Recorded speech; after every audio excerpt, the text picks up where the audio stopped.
everyone, and welcome to this afternoon's session. I'm Fran Legg, member of Counterfire and one of the organisers of the festival. With us today we've got journalist and activist Owen Jones. He's author of the best-selling Chavs, The Demonisation of the Working Class, and his new book, The Establishment and How They Get Away With It, will be out in September. And if it's finished, we're still editing. And the book will be the basis of this afternoon's discussion. I'm going to give Owen about 25 minutes to talk, and then we'll have loads of time for discussion, questions, whatever you guys want to do, basically. So, over to you, Owen.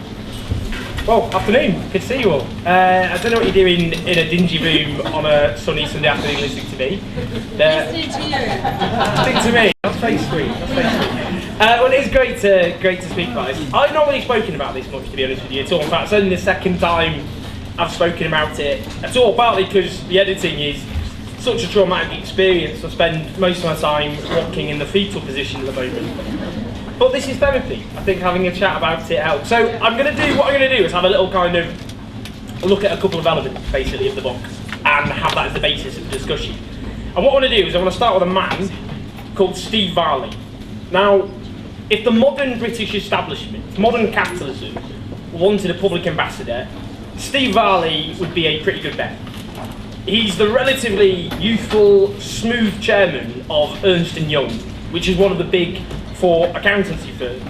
It boasts a $24 billion annual turnover. And he's kind of a striking break from the kind of stuffy public school stereotype of the British boardroom.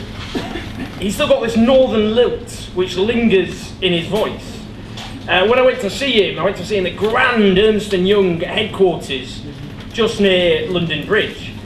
And he says to me, you know, he's born in Harrogate, Yorkshire. He jokes, Harrogate's quite posh, isn't it? He grew up in a terraced house in Bury, 200 yards away from Gig Lane, Bury Football Club's football stadium. He's smiley, he's down to earth, he's a kind of cliche bloke you'd have a pint with down the pub, I suppose. And he jokes, you know, when he goes home, he's there with the people he grew up with, and they say, you know, he's buying the first round, and within 20 minutes, it's just like being mates again with the people he grew up with.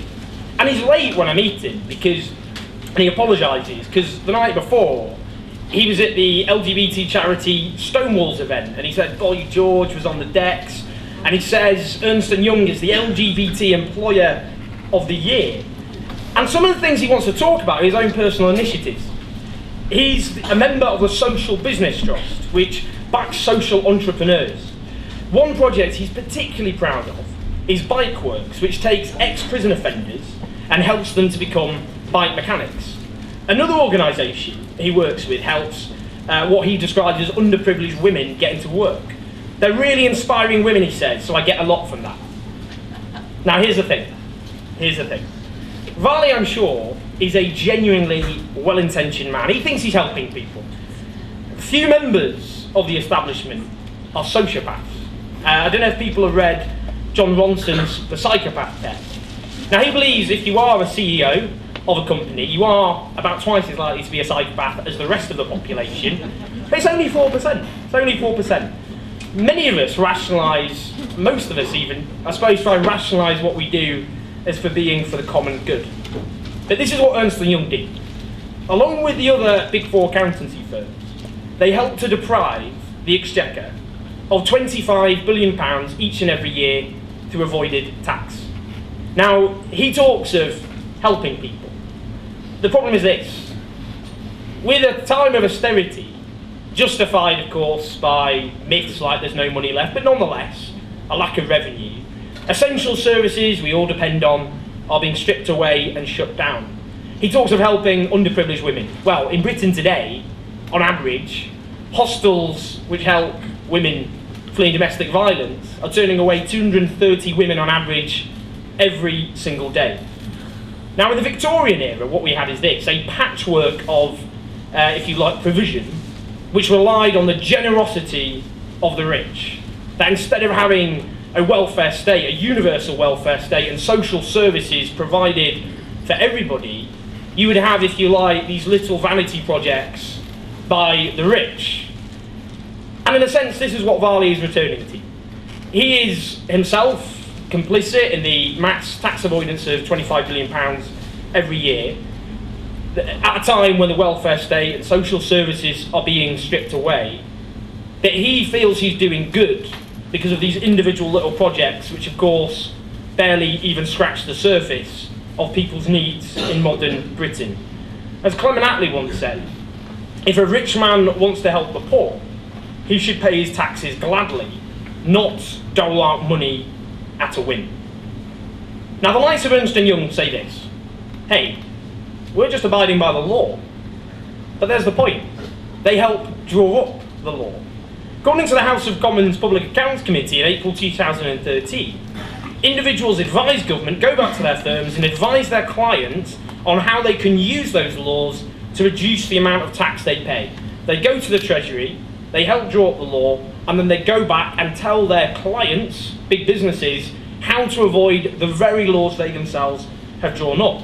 So like KPMG, one of the other big four accountancy firms, they second staff to the Treasury to focus on developing what are called controlled foreign company and patent box rules. After offering advice, they produce brochures on these rules, boasting of their role in advising government, which tells, for example, the brochure Patent Box, what's in it for you, suggesting the legislation's a business opportunity to reduce tax, and KPMG can help clients in what they call the preparation of defendable expense allocation. The report says, and the House of Commons said, large accountancy firms are in a powerful position in the tax world. They have a very good understanding of how HMRC applies tax law, which they can use to advise clients on which arrangements HMRC is likely to challenge. Through their work in advising government on changes to legislation, they have a detailed knowledge of UK tax law and the insight to identify loopholes in new legislation quickly. Summing up, the committee says they're very concerned by the way the big four firms appear to use their insider knowledge of legislation to sell clients advice on how to use those rules to pay less tax. Now, these big four accountancy firms are intertwined in power. PricewaterhouseCoopers, for example, offers free advice more than £270,000 to senior Labour front benches, including the Shadow Chancellor Ed Balls, business spokesperson Chuck Munna, and the Shadow International Development Secretary Jim Murphy. Should Labour return to power, that will undoubtedly put PwC in good stead. Now, the former HMRC Supremo was Dave Hartnett. He was often characterised by anti-tax avoidance campaigners like UK and Co as a stooge for tax-avoiding businesses, to whom he granted numerous sweetheart deals. Now, in 2011, he wrote a seminal document for HMRC, the Revenue of Links with Large Businesses, which popularly became known as the Hartnett Review. The report said that most large companies don't avoid tax, and that was false, a former HMRC senior tax person, Richard Brooks, tells me. And they knew it was false, he says. I did protest about it internally. I showed them the evidence produced by HMRC's own database that it just was not true. More than half of the companies reviewed had an avoidance scheme that we were investigating, and that tallied with the surveys. He was attacked and dismissed as naive. People like him as dinosaurs. Note that is a common way members of the establishment generally are dismissed and ostracised. Now, in 2012, to emphasise Hartnett's soft touch with big business, the shift from seeing businesses as people who should be under investigation to clients who they're working with, anti-tax avoidance activists stormed his black tie Oxford tax do he was holding, and they presented him with mock awards for services to the likes of Vodafone and Goldman Sachs, until they were ejected by one of his associates who yelled at them, "This is an unlawful conspiracy to trespass. You will depart immediately before we set the dogs on you." You can watch that, it's on YouTube incidentally. But their trespass would be vindicated by his post-HMRC career. His new job was, you guessed it, working at a big four accountancy firm, Deloitte, advising foreign governments on their tax systems. Hartnett was a prominent example of a revolving door which characterises the whole British establishment. Over the last few years, in the last decade, 18 ex-ministers and former civil servants have ended up with big four accountancy firms. Others include two former New Labour Home Secretaries, a former Director General at HMRC, a former head of the Number 10 Policy Unit, a member of the Financial Services Authority, and a former advisor to the Deputy Prime Minister. Here is the Financial Times, that well-known lefty rag, put it, a sign of the symbiotic relationship between government and the companies at the centre of recent tax avoidance rules. Now, rows even. Now, this goes beyond secondments and revolving doors. HMRC work closely on a virtual daily basis with the big four accountancy firms.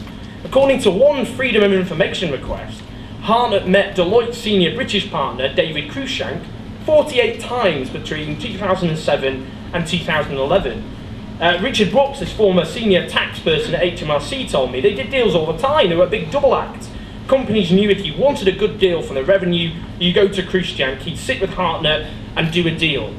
The most powerful businesses in Britain, if you like, don't just have lobbyists at the centre of power, they're actually fusing with the state machinery itself. It's difficult to know where one ends and the other begins.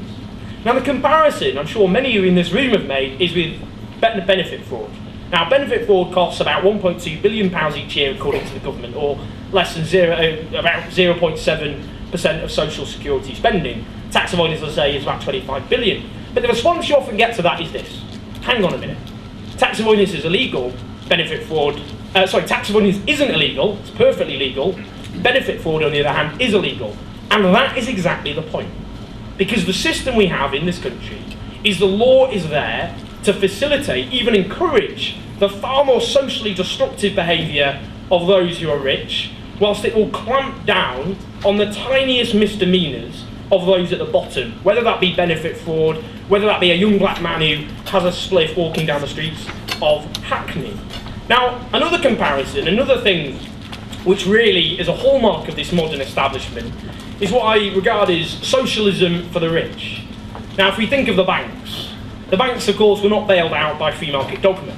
The banks were saved by the state, by the taxpayer. And what's striking about that is very few conditions were attached. But if you compare that to the plight of unemployed people since the financial crisis and the explosion of sanctioning, what happens is, if you even cross, in any sense, the line, if you are deemed to have, for example, not written in an online jobs diary exactly which jobs you've looked for that week at the right time, then you could have all your benefits taken away for 2 or 3 weeks. Now, last year, 800,000 unemployed people had their benefits stopped. It's one of the main reasons we've got an explosion of food banks. So what happens is the conditions for state support at the bottom are becoming ever more stringent, and if you like, well, they're being shredded. I mean, effectively you have to go to the food bank and beg for food, rather than rely on a safety net which was originally constructed in the aftermath of World War II. Whilst the banks can do as they wish effectively, they can pay more bonuses than all of the European countries put together, not lend, and so on, despite the fact they brought the country into economic catastrophe. No retribution, no conditions, state support without condition. Socialism for the rich, capitalism, sink or swim for everybody else.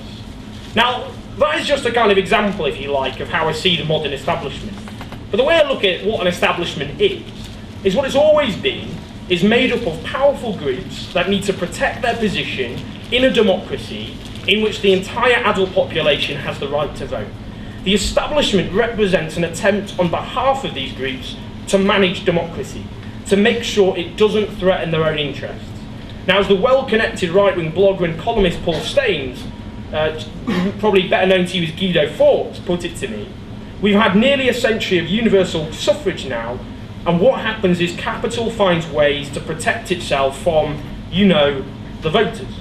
Now, back in the 19th century, as calls for universal suffrage gathered strength, there were fears in privileged circles that extending the vote to the poor would pose a mortal threat to their own position, that the lower rungs of society would use their newfound voice to take away power and wealth from those at the top and redistribute it throughout the electorate.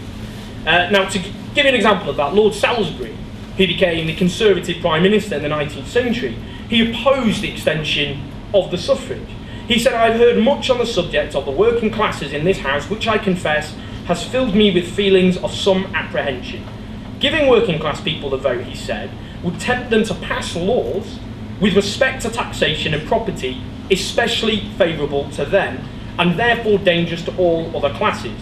He elaborated on that. He said, in proportion as the property is small, the danger of misusing the franchise will be great.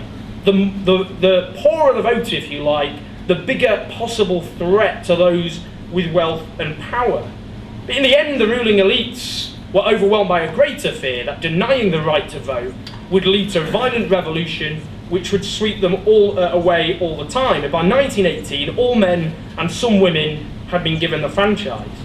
But the worries of those 19th century opponents were not without foundation. Now, in the decades that followed World War II, several constraints were imposed on Britain's most powerful interests, including higher taxes and regulation of big business. This was, after all, the will of the newly enfranchised masses. But today, many of these constraints have been removed or in the process of being dismantled, and now the establishment is characterised by institutions and ideas that legitimise and protect the concentration of wealth and power in very few hands. Now, the interests of those who dominate society are disparate. They can often conflict with each other. The establishment includes politicians who make laws, media barons who set the terms of debate, businesses and financiers who run the economy, and police forces that enforce a law which is rigged in favour of those with power.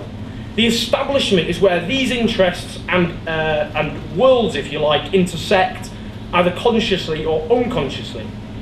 It's unified by a common mentality, which holds that those at the top deserve their power and their ever-growing fortunes. You could sum it up with L'Oreal's advertising slogan, "Because I'm worth it." Now, to explain that, for example, it's the mentality that's driven politicians to pilfer expenses. Traditionally, MPs weren't paid at all. It was only in 1911 that they were paid, and that was the struggle of the left and the Labour movement to achieve that, because without that, it was a closed shop for the most privileged, because only those who could afford to be an MP could become an MP. But today, even a backbench MP is in the top 3% of earners.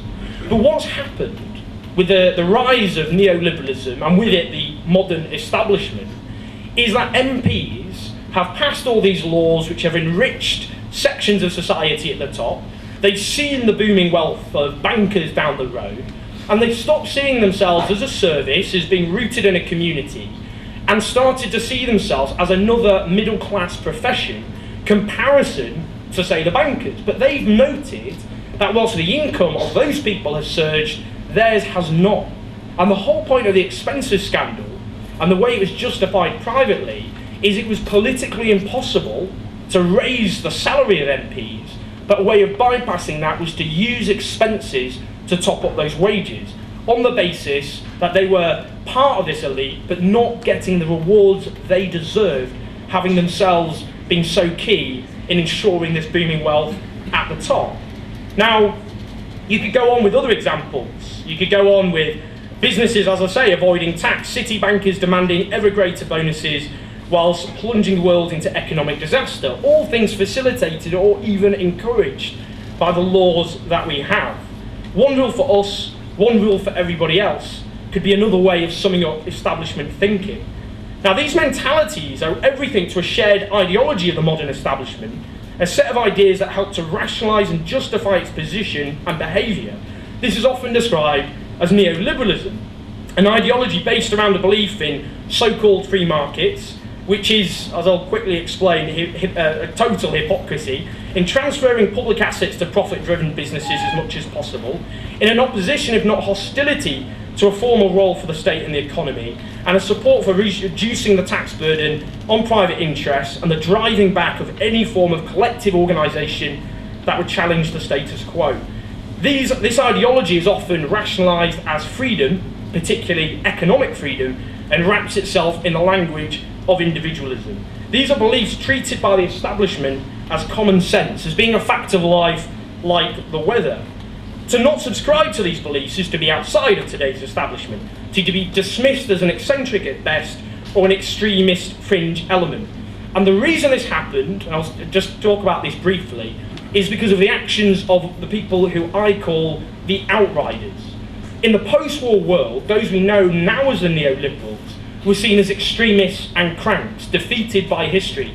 Even amongst themselves, they thought they'd been defeated. And in 1947, they met in a sleepy Swiss village called Mont Pelerin. Amongst those there were Friedrich Hayek, Karl Popper, Milton Friedman, and other doyens of those who would become the neoliberals. And they issued a statement saying that the very basis of civilization was under threat because private property everywhere was in retreat. And for the next few decades, they were resigned. They thought they were crushed. And Milton Friedman's view was that the only way you got change was with a decisive crisis. And then he said that depended then on the ideas lying around, and then the politically impossible becomes the politically inevitable. This is something often referred today by the right in America as the Overton window, named after a right-wing think tanker who died a few years ago. The idea is to take ideas which were once seen as extreme, so within the window, I should explain, everything within the window is mainstream, common sense, that's the way the world is. Everything outside the window is mad extreme, what planet are you living in? And they've shifted the Overton window, so assumptions which were once seen as extreme have become mainstream, and what were once seen as mainstream have become extreme. And the way they've done that is they used the crisis of the 1970s, a crisis Milton Friedman said was absolutely necessary in order to force through those changes. And that is, of course, the same situation we're seeing today with this crisis all over Europe. But just briefly, and I have to wrap up, and the most important bit is the discussion, there's a logical flaw at the heart of establishment thinking. It may abhor the state, for example, but is completely dependent on the state.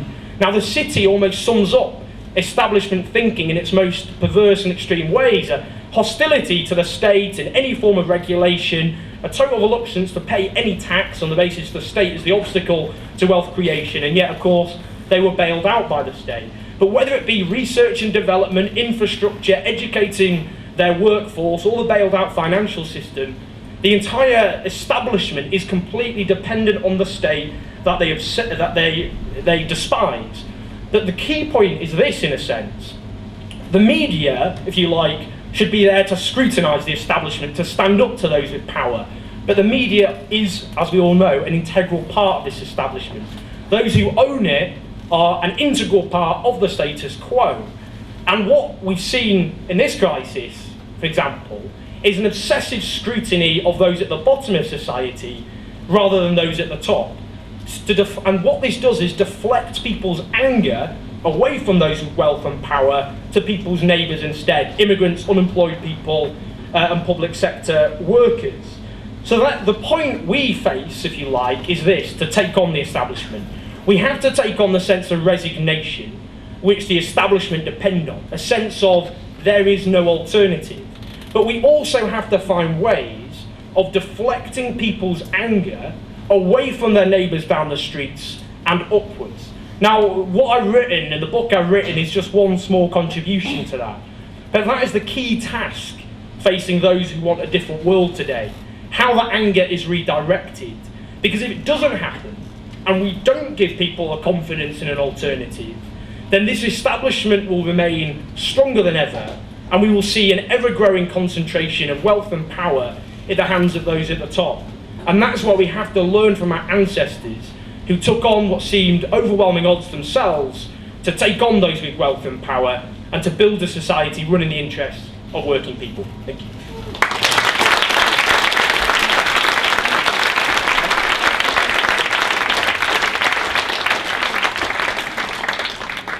Thanks for that, Owen. We've now got loads of time for questions and discussion. I'm going to take questions or contributions in rounds of about 4 or 5, and then ask Owen to come back and then open it back up.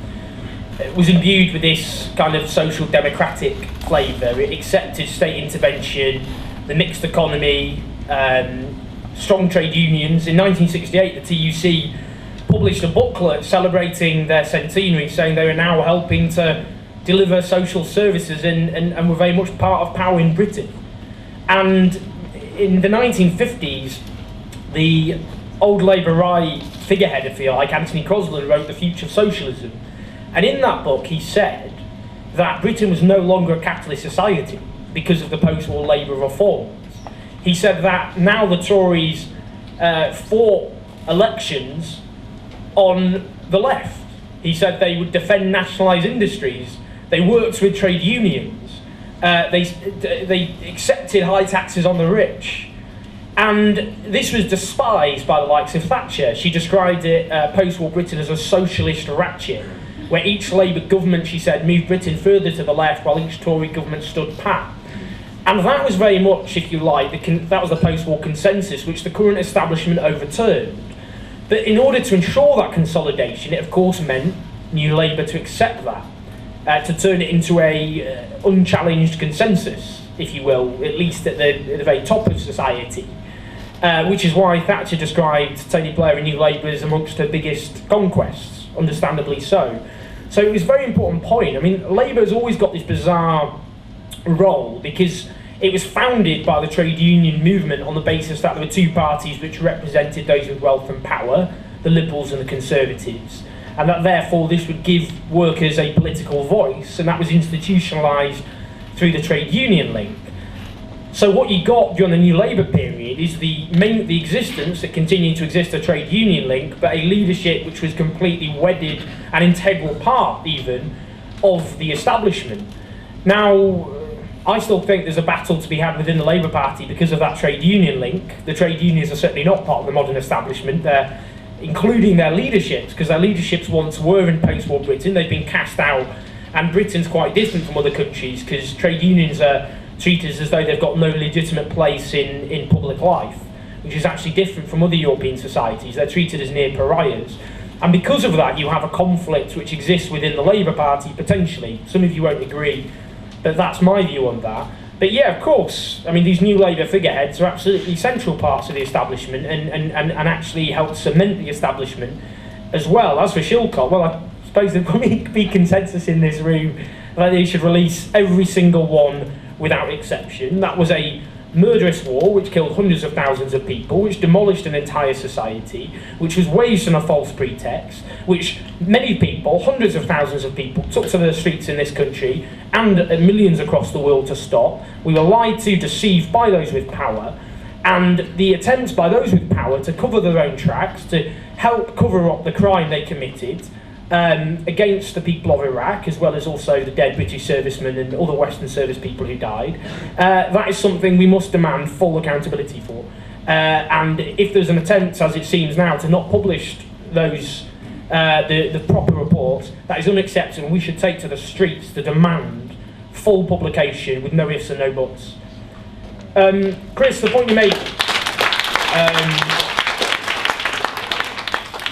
I think it's a really interesting point about ruling class ideology.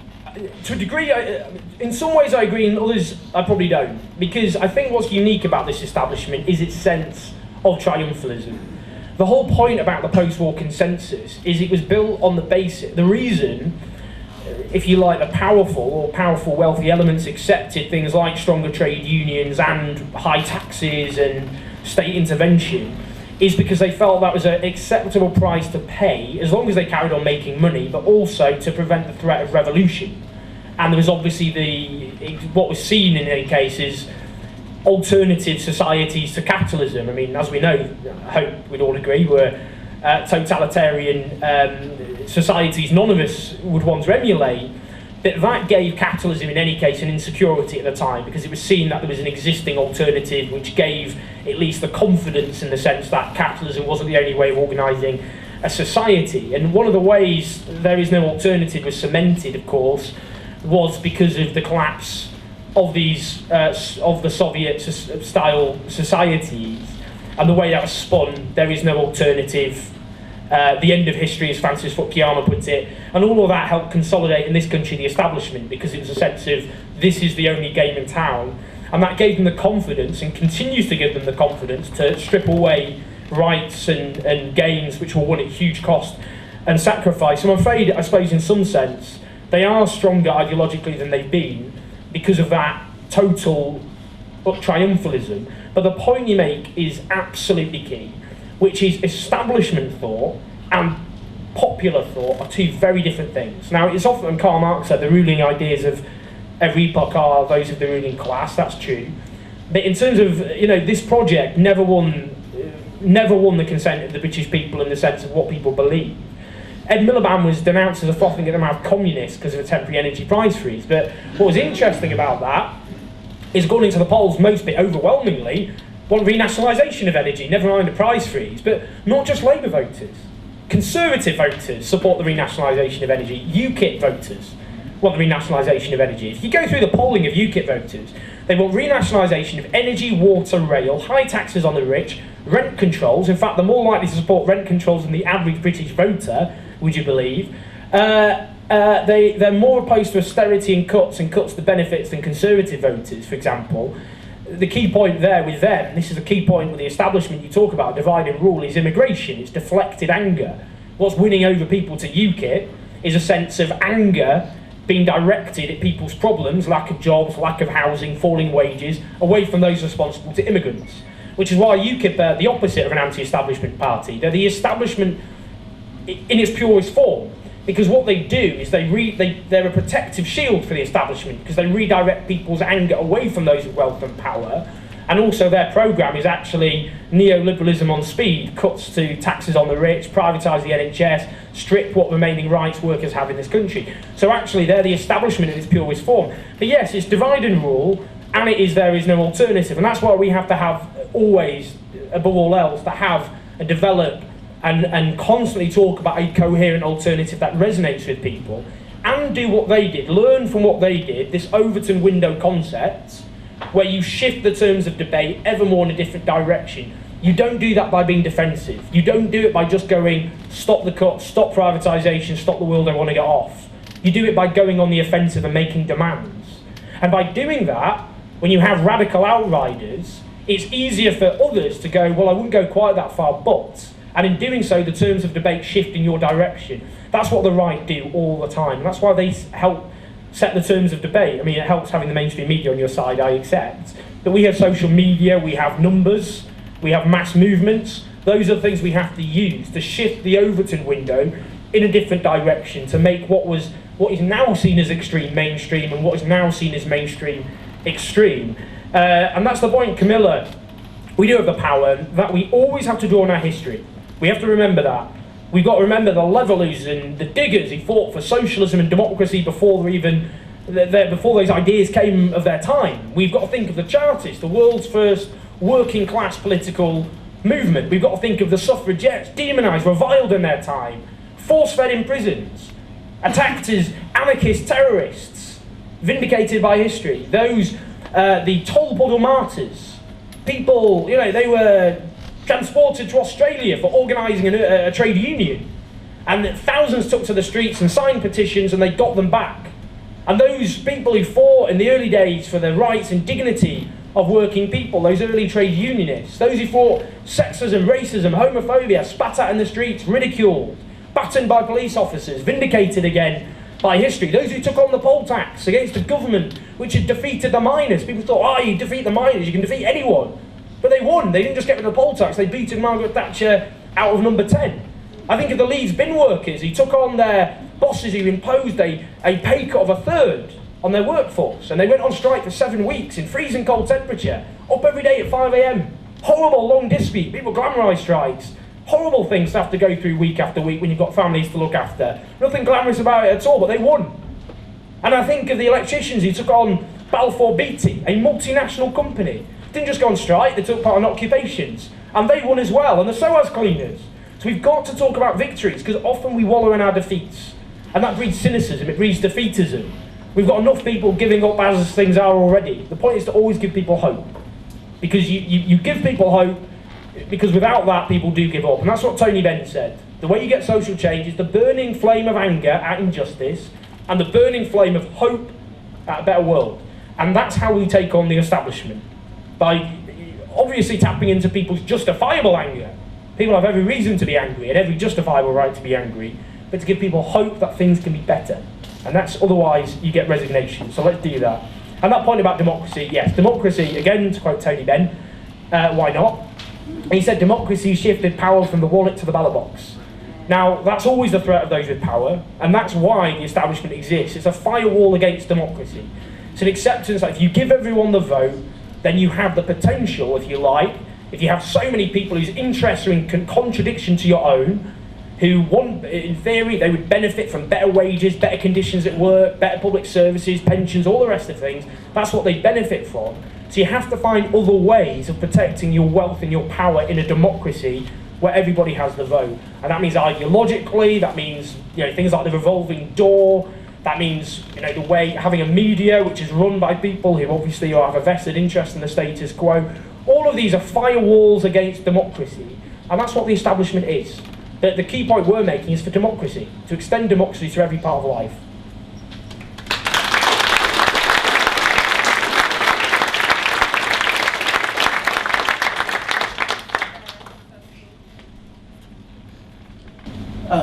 Captive good, attending captain ill. There's James in the back. It's just like the weather, it's just the way things are. It will rain, you can complain about it, but that's the way the world is, and it's the same with injustice. That's what they tried to do. But the point you make about UKIP is key. How do we win those people over? And I say like this, we ask people, who is more responsible for the mess this country's in and the situation facing you and your family? Is it the Polish fruit picker? Is it the Bangladeshi nurse? Is it the Nigerian cleaner?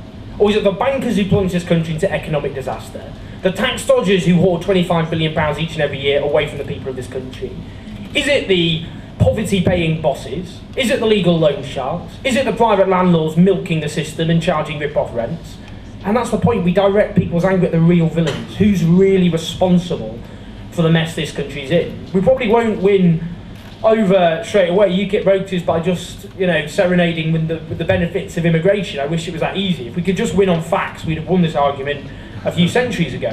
But in terms of redirecting people's anger, making people realise who's really responsible for the situation they're in, that's what we have to do. And that's what, as you say, it's that movement of hope. I'm glad you pointed out the fact about the demonstration at the BBC. Now, one of the clever ways, I look at the BBC in the book and how it's so integral to the establishment, because it's often portrayed as being this den of left-wing thought, and this is quite a clever move, because it helps to put the right to police the BBC, because then if they're seen in any way of crossing over a line, then they'll come down like a ton of bricks and go, see, left-wing bias. And the fact we haven't constantly gone on about, I wrote a piece about the right-wing bias of the BBC. There was a study which exposed, done by academics in Cardiff, about how biased they are. They'll always have business representatives on, never trade union representatives, far more biased to right-wing think tanks, big businesses and so on. That they have, talk about revolving door. Nick Robinson, he's the former head of the Young Conservatives, Andrew Neil, the head of, who owns the Spectator magazine, whether it be Nick Robinson's former producer, who does she work for? She works for George Osborne. David Cameron's head of communication, formerly of the BBC. Boris Johnson's head of communication, formerly of the BBC. I mean, it just goes on. The new business editor, Carmel Ahmed, he was condemned by the Guardian journalist Nick Davies for parroting basically whatever the government told him about the Iraq war and the build-up. He then ended up as business editor of the Sunday Telegraph, wrote loads of articles condemning the anti-business mood in this country and how bad it was for business, then gets a job at the BBC. So this idea the BBC is on our side is ridiculous. It isn't. It is institutionally biased. I mean, they've practically moved Nigel Farage on. It was nice, actually, of Andrew Marr to be invited onto the Nigel Farage show this morning, I noticed. So, yes, I'm glad we've got demonstrations starting at the BBC. And let's clamp down on the notion that it's in any sense anything other than a peddler of establishment ideology treating, and this is what the BBC and others do, they treat the assumptions of the establishment as neutrality. That is a neutral position. Free markets, privatisation, weak trade unions, a minimal role of the state in the economy. That is neutrality. Anything that deviates from that is bias, and it has to be countered. So that's again how establishment mentality works. Esme, I think Esme in the sense and James connect together because it comes back to that revolving door. I mean, you're right, there's this networking that goes on, and you get this networking, it happens in all sorts of places. Think tanks always help facilitate these sorts of networking between businesses and politicians. So the Outriders, I look at, these think tanks, they were set up from the 1970s onwards, and you get these big businesses who will fund think tanks which peddle ideas and policies that benefit them. like privatisation and cutting taxes and all the rest of it, like the Taxpayers Alliance, so Tax Dodgers Alliance in practice. It's bankrolled by right-wing fundraisers and so on, and business people. But they also provide these networking events. They bring all these politicians, businesses and key journalists together.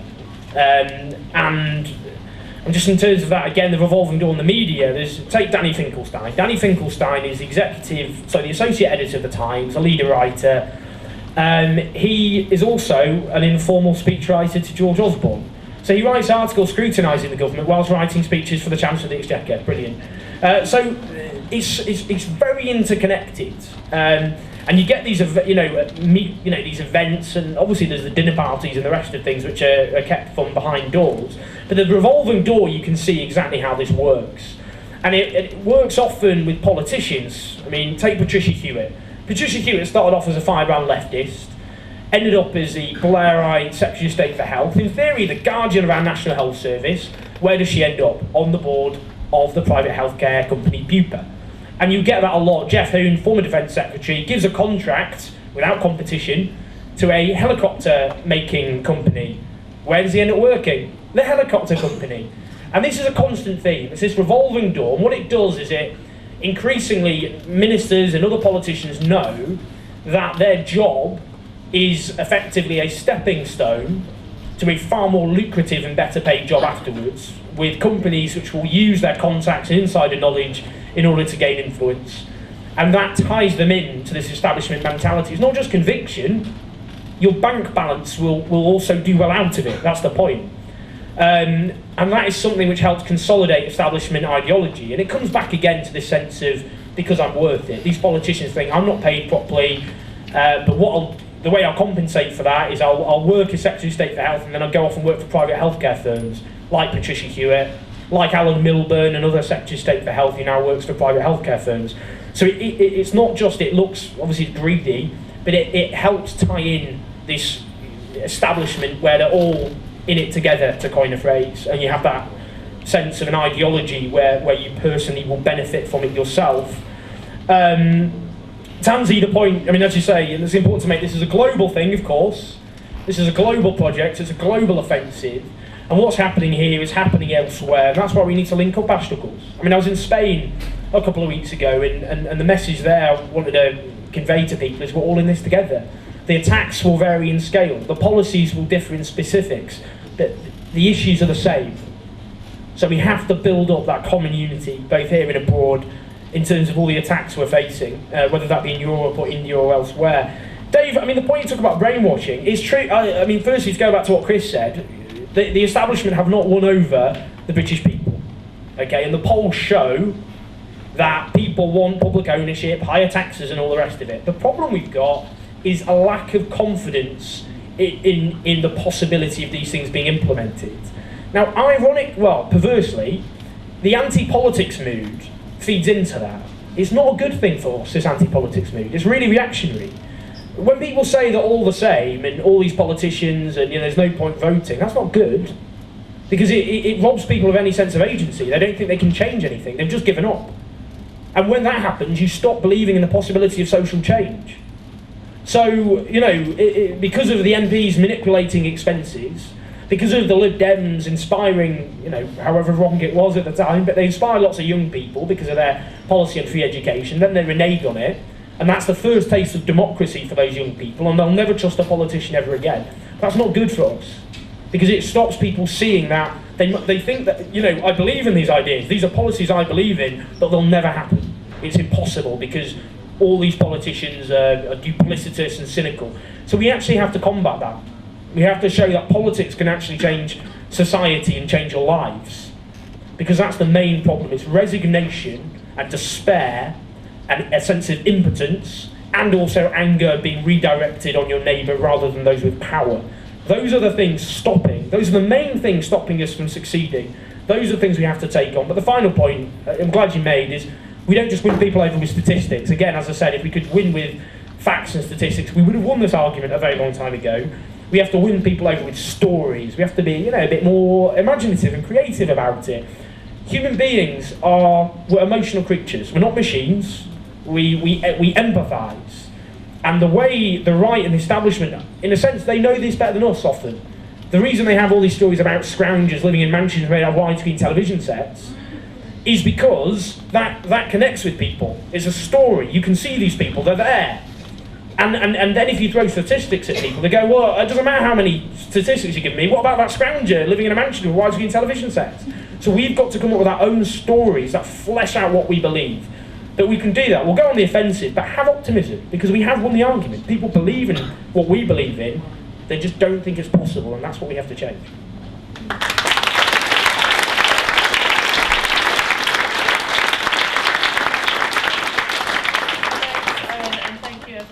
Part in the discussion. Just a couple of quick announcements. We've got 2 more sessions coming up, parallel sessions.